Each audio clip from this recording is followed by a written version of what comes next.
السلام علیکم ورحمۃ اللہ وبرکاتہ۔ پیارے دوستوں، مفتی سلمان اظہری صاحب نے روزے کے تعلق سے بہت ہی اہم جانکاری دی ہے۔ اے روزے داروں، اس بیان کو پورا سنو اور اس پر عمل کرو، ورنہ یاد رکھنا آپ روزے رہ کر بھی بہت بڑے خسارے میں رہو گے۔ کسی بھی عمل میں برکت اچھی نیت سے ہوتی ہے۔ اگر کوئی روزہ اس لیے رکھ رہا ہے، جیسے بہت سارے فائدے گنائے جاتے ہیں نا، روزہ رکھنے سے کینسر نہیں ہوتا، روزہ رکھنے سے جسم کے فاسد مادے ختم ہو جاتے ہیں، نکل جاتے ہیں، ڈاکٹرز بھی مشورہ دیتے ہیں مہینے میں ایک مرتبہ، ہفتے میں ایک مرتبہ باڈی کو فری چھوڑنا چاہیے۔ تو یہ تو جسمانی فائدے تو رکھے گئے ہیں، لیکن اگر تم روزہ اس نیت سے رکھ رہے ہو کہ میری باڈی صحیح ہوتی رہے، تو گویا کہ تم تو اپنی دنیاوی غرض سے روزہ رکھ رہے تھے۔ یہ فائدے تو ملنا ہی ملنا ہے، یہ فائدے یوں بھی ملیں گے اللہ تعالیٰ کی طرف سے آپ کو، لیکن نیت وہ نہیں۔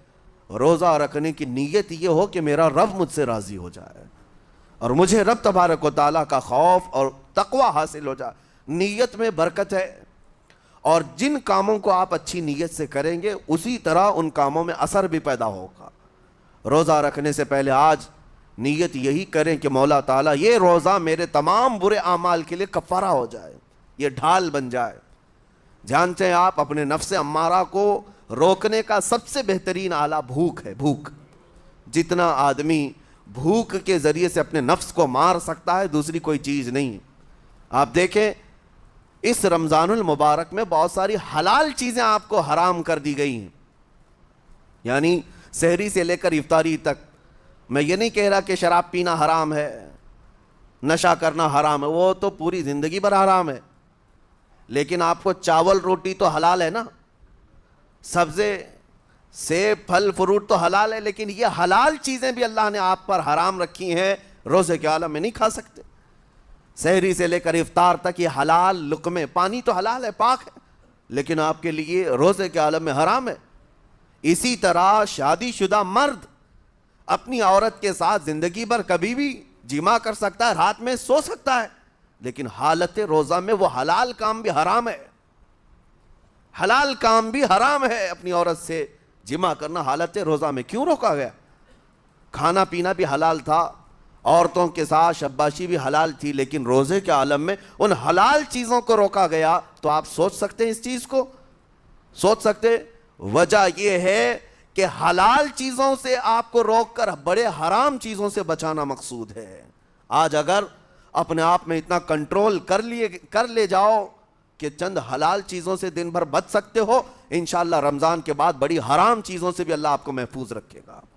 میرے عزیزو، برا ہے ان لوگوں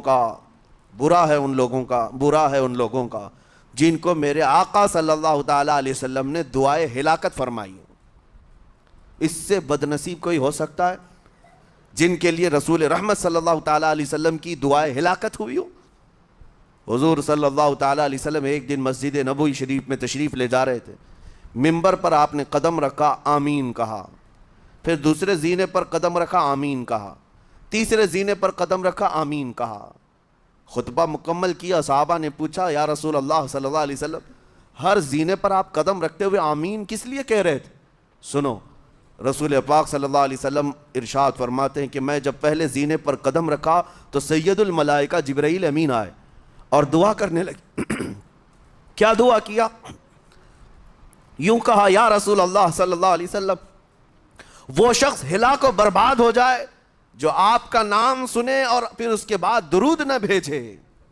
حضور فرماتے میں نے آمین کہا۔ حضور کا نام سنتے ہی آپ کی زبانوں پر درود آ جانا چاہیے۔ اللہم صلی علی سیدنا محمد وآلہ وصحبہ وبارک وسلم۔ میرے آقا فرماتے ہیں دوسرے زینے پر قدم رکھا تو جبرائیل امین نے یوں کہا، یا رسول اللہ صلی اللہ علیہ وسلم، وہ شخص ہلاک و برباد ہو جائے جو زندگی میں اپنے ماں اور باپ میں سے کسی ایک کے بڑھاپے کو پایا اور ان کی خدمت کر کے جنت نہیں حاصل کر سکا، بلکہ ان کو ایسے ہی چھوڑے رکھا، ایسا شخص برباد ہو جائے۔ حضور فرماتے میں نے آمین کہا۔